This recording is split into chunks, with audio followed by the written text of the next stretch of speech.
perwakilan dari Dapil Kepulauan Riau, Bapak dari fraksi Partai Golkar.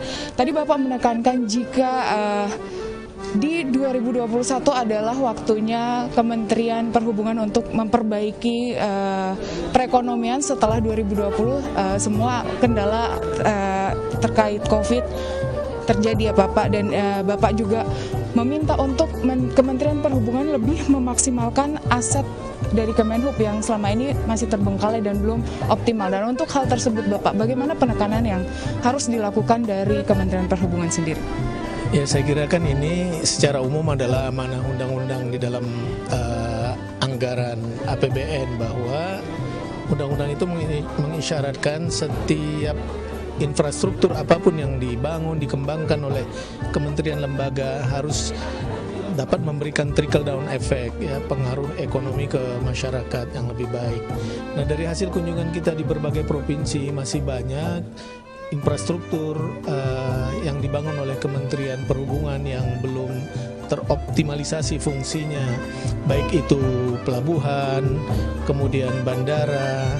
Nah, oleh karena itu tadi secara tegas kami usulkan bahwa anggaran 2021 itu lebih baik sebagian digunakan untuk mengoptimalisasi semua aset-aset pemerintah terkait dengan infrastruktur yang dibangun Kementerian Perhubungan agar termanfaatkan. Karena masih banyak juga bandara-bandara yang dibangun walaupun sudah dimanfaatkan tapi masih perlu di-upgrading, ya, seperti landasan-landasan pacunya dalam rangka memperbesar kapasitas dukungan untuk jenis-jenis pesawat yang lebih besar sesuai dengan perkembangan di wilayah.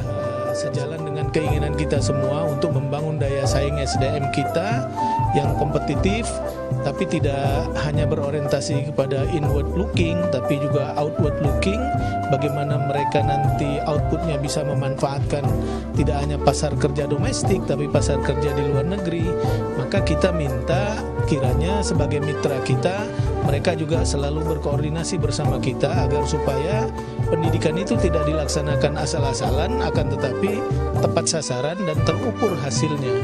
Bahkan hasilnya Kementerian Perhubungan ke depan mesti bisa memonitor mereka sampai sejauh mana hasil pendidikan vokasi itu diserap oleh pasar kerja ke depan, baik itu di dalam maupun di luar negeri. Kementerian Perhubungan harus bisa menjamin setiap infrastruktur yang mereka bangun dengan keterbatasan indikatif pagu anggaran karena memang sangat terbatas, mereka harus bisa memastikan apa yang dibangun, terutama kegiatan-kegiatan yang baru itu harus bisa memberikan dampak langsung, baik jangka pendek maupun jangka panjang terkait dengan usaha pemulihan ekonomi dan reformasi sosial itu. Terima kasih Bapak, selamat melanjutkan aktivitas, selamat sore. Dan saudara, baik, terima kasih Bapak. Dan saudara, demikian wawancara saya secara langsung dengan Bapak Ansar Ahmad, anggota Komisi 5 DPR RI dari fraksi Partai Golkar. Dan saudara, selamat